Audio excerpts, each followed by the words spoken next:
welcome to the series over deconstructing the Bible. If you would like to help this podcast and these blogs and these videos continue thriving, please go to www.patreon.com/Tony Werfel and help donate, give a monthly donation, whatever it is. It's always helpful. So today, we'll delve into the first book of the Jewish Torah, the book of Genesis. It's a book that essentially repeats the same cycle, the same narrative. And so it's the story of Israel over and over again. Not a historical history, because no one was writing history during the Babylonian captivity while they were in captivity in Babylon. That's not what they would do. They were writing these stories to capture basically the essence of Israel and how they continue falling into captivity. And yet, at the same time, these stories offer hope for the future generations. It's what you and I do whenever there's pain, whenever there's some kind of thing that happens in the world, a crisis, conflict, whenever there's destruction, we offer up the stories and they offer hope. Yeah. So the cycle, it looks like this. There's chaos. There's chaos. And then after there's chaos, God steps into the chaos and begins creating order. And when order is established, they inhabit it, they live in it, they thrive in it for a time. Until they stop listening to the wisdom voices, they simply follow their own knowledge, their own passions, and they fall back into chaos. It's literally a cycle they continue going in, which is really the story of creation. And again, the story of creation not to be taken literally, because chapters 1 and 2 don't even agree when you look at the details. Genesis 1:25-27, it tells us in the first creation story, humans are created after the animals. Yet, if you look at Genesis 2:18-19, in the second story, humans were created before the animals. Interesting, right? Again, if this was literal history, we might have a problem. Genesis 1:25-27, again, interestingly enough, in the first creation story, the first man and the woman, they were created simultaneously. Interesting. But Genesis 2:18-22, it says in the second account, man is created first, then animals, then the woman from the man's ribs. So again, there are, of course, other contradictions if one is to take this literally, but that's not the point.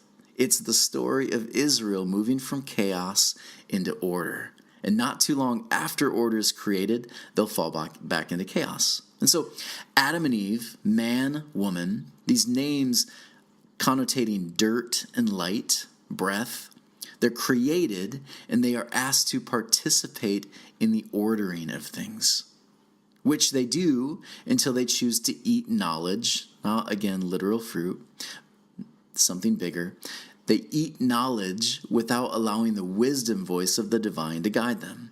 Because they allow knowledge to be steered without wisdom, they basically fall back into chaos and they leave the garden, the place they inhabit, the peaceful place, shalom, nothing missing, nothing broken. Yeah, right? So again, not literal, God draws a line down the produce aisle and all of these things. No, there's a metaphor here and it's a beautiful one. And then from there, Cain will kill Abel. A new life will be born. After this, taking Abel's place will be someone named Seth, and he's going to be appointed the one to bring them all back onto course. They'll go back to shalom. So that's the story of Adam and Eve in a nutshell. Now, years later, chapters 4-9, we'll see an individual named Noah emerge onto the scene. And again, once again, mankind has fallen back into disorder. It's chaos. So they're choosing not to follow the wisdom voices. So the world is facing chaos again. And so what happens is, remember the cycle, Israel's God wipes the world clean. Here we go again. And after the world is wiped clean, this God begins ordering life again. From chaos comes order and new life. Then we'll have another list in chapter 10. We'll have a list of names that fill the lives, bringing lives going from chaos back into order. Chapter 11, we have another story. Chapter 11, we have the Tower of Babel. Again, consider our cycles. The word Babel means confusion, disorder. Same narrative, same themes. And so people choose knowledge without wisdom guiding them. They attempt to build a tower reaching toward the gods with this knowledge they've acquired, essentially a big middle finger to the gods and their glory, and Israel's God will destroy the tower and spread people across the globe. A parable message about wisdom with a twist on how the world essentially gained so many different languages. Beautiful, interesting. After this story, another list of people who've experienced chaos, order back into chaos. Again, a point back to Israel. Chapter 12, meet Abraham, the father of Israel, who will leave his father's chaotic tribe, following a new voice toward new life and order. So Abraham will be another symbol of Israel. He'll go to Egypt. He'll face temptations. He'll leave Egypt and move toward order once again. Again, the story of Israel going to Egypt, experiencing disorder, leaving Egypt, experiencing order. Same story, new figures. Chapter 13, Abraham and his relative Lot. Essentially, great pictures of Israel as a divided nation, with Israel in the north, Judah in the south. And watch this, Abraham and Lot, they choose to separate. One chooses to go to a land that resembles Egypt, a place of chaos, captivity, and one chooses to go to Canaan, a place of prosperity, new life, and abundance. Same story, same cycle. Chapter 14, Abraham rescues Lot, who has chosen the wrong direction. Again, from chaos to order. Abraham sends his trained assassins, and they retake what was stolen from Lot, and there's order once again. Chapter 15, a covenant is made, much like the rainbow promise of Noah, because again, this is not history, but a repeating theme and reminder of Israel's cycles. So Abraham has promised that his people will be as numerous as the stars above. Probably not literal, being that there are, over 1 billion stars in just our galaxy alone. Metaphor. Chapter 16. So Sarah, Abraham's wife, has no child. Children are a symbol of life, for preservation of life. Sarah says, hey, slave girl. Again, Egyptian slave girl. Added for a reminder of what happens when Israel chooses to follow its own wisdom over their God. So Egypt, the symbol of knowledge without guiding wisdom. He sleeps with her. Chaos ensues with jealousy and anger. After some time, there's a promise made, and things will calm as this slave girl, Hagar, leaves with a blessing and this child. Chapter 17, another covenant promise is made. Instead of a rainbow or stars now, there are now traditions formed like circumcision. And finally, Abraham chooses the wisdom voice of God. Sarah conceives at the ripe old age of 90, and order is established again. 13 years later, Abraham and his new son Ishmael will be conceived. Ouch. Yay! Order. Chapter 18, Abraham will be visited by 3 visitors who end up being angels and God himself. There's another promise of another child, and they're essentially given the message that because Lot's city has fallen into chaos, it's going to be destroyed. Flood 2.0. Now only with fire instead of water. See the cycle? He bargains and he makes a deal. If there are 10 good people, he'll spare it. Chapter 19, turns out there aren't 10 people. These angels almost get raped. Lot and his daughters and wife leave. Lot's wife looks back, becomes table seasoning. They will escape to the mountain, and much like Noah's story, they will trick dad in the middle of the night and become pregnant by dad. Sounds like the same story, same cycle. It's the story of Israel. Chapter 20. King Abimelech takes what he is told is Abraham's sister, but who in reality is Sarah, his wife. But Abraham is too scared to tell him not to. He gets a dream and a warning, sends her back to Abraham. They get a bunch of gifts in return. They go from chaos back to order again. Chapter 21, Isaac is born. Word literally means laughing because she is so old now. And what about Hagar, you might ask? Well, she isn't forgotten. Her son creates some conflict, much like we saw with Abraham and Lot. So to avoid the squabbling and the conflicts, she's sent to the desert, where she is taken care of and blessed. Abraham makes a treaty with a king, plants a tree, and a promise is made. Genesis 22, a very odd story if you don't see the pattern yet. After every chaos moves to order, there's a promise made. Here's another promise event that won't include a rainbow. It won't include a huge list of names. It won't include stars in the sky. This one will include his son, Isaac. And so it goes like this. Abraham is told to take his son and sacrifice him on a mountain. Sound odd? Like kind of crazy? Yeah, it would be if you took this story literally. However, again, it's a metaphor for the nation of Israel. He gets up to the mountain, about to sacrifice, murder his son, and then a promise is given.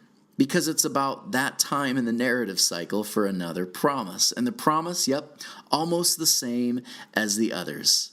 It goes like this. Verse 7, I will surely bless you and make your descendants as numerous as the stars in the sky and as the sand on the seashore. Your descendants will take possession of the cities of their enemies, and through your offspring all nations on earth will be blessed because you have obeyed me. Promises, cycles, it's about Israel. Chapter 23, Sarah dies and is buried in a field after Abraham makes a deal with the Hittites for burial rights. Chapter 24, Abraham's servant went to Nahor to find a wife for Isaac. He met Rebekah by the well. She went back to him and married Isaac. Genesis 25, Abraham dies and was buried with Sarah. Isaac and Rebekah had twins, Esau and Jacob. Again, two brothers who will eventually leave one another, develop their own paths. Symbols for the two nations of Israel, Judah and Jacob, or eventually named Israel, Judah and Israel, northern and southern kingdoms. Next, Esau sells his birthright to Jacob for a meal and an explanation for Israel being the blessed one. Got it. Genesis 26. In Gerar, Isaac lied about Rebekah. He grew so rich that Abimelech sent him away. He dug wells, and at Beersheba the Lord blesses him.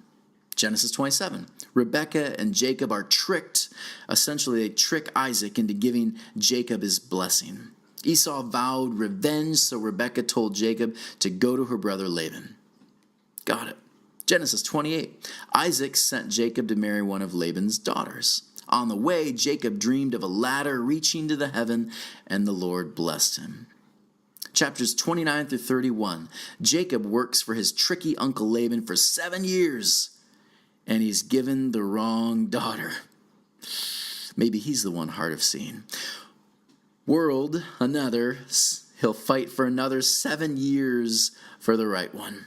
Jacob's family begins to thrive with these two wives, much to Laban's dislike. They will make a treaty and peace, and Jacob, for his now very large family, again, they're going to have to leave because there's conflict. Again, this is going to sound much like the story of Israel. Chapters 32 through 36. Jacob wrestles with God. Again, metaphor. Unless the divine can truly be held off by a dude in a robe. And the only way to beat this man in a robe is by a special ninja touch to the hip. Metaphor. The metaphor is Jacob, like Adam, the one deceived. He is finally, after wrestling through the chaos, he's given a new name. And the name is Israel, the one who wrestles and overcomes. So in the meantime, Esau's family is also growing. So as both families grow, they both experience chaos. They both go through the same pattern. Chapter 37. In walks a new character, Joseph. Jacob's son, Joseph. Joseph is going to have a dream. He dreams his brothers will bow down to him, which makes his brothers very angry. I mean, who tells his brothers, you're going to someday bow down to me, and doesn't expect to get something in return? Again, a symbol for Judah, the other Israel nation, right? Deceived dad sent Joseph to Egypt. Yep, again, same story, same narrative. Joseph goes to Egypt where he's going to begin thriving. Chapter 38. And what about Judah? Well, he sleeps with his dead son's wife, who pretends to be a prostitute because, hey, what happens in Timnah stays in Timnah. She eventually gives birth to 2 children. Chapter 39, Potiphar's wife, back to Joseph. Potiphar's wife likes her new slave boy Joseph and attempts to seduce him. Joseph runs away from her, makes Potiphar's cougar wife very angry, and she devises a plan to ruin Joseph's life and lies to her husband. Genesis 40 through 41. Joseph meets the cupbearer and the baker in prison. Both have dreams. Joseph luckily can interpret dreams. He interprets the dreams and the dreams come true. And the cupbearer is restored. The baker, he's hung.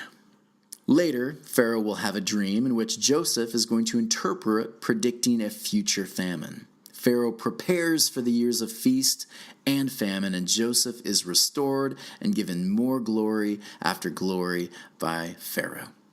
Genesis 42 through 45.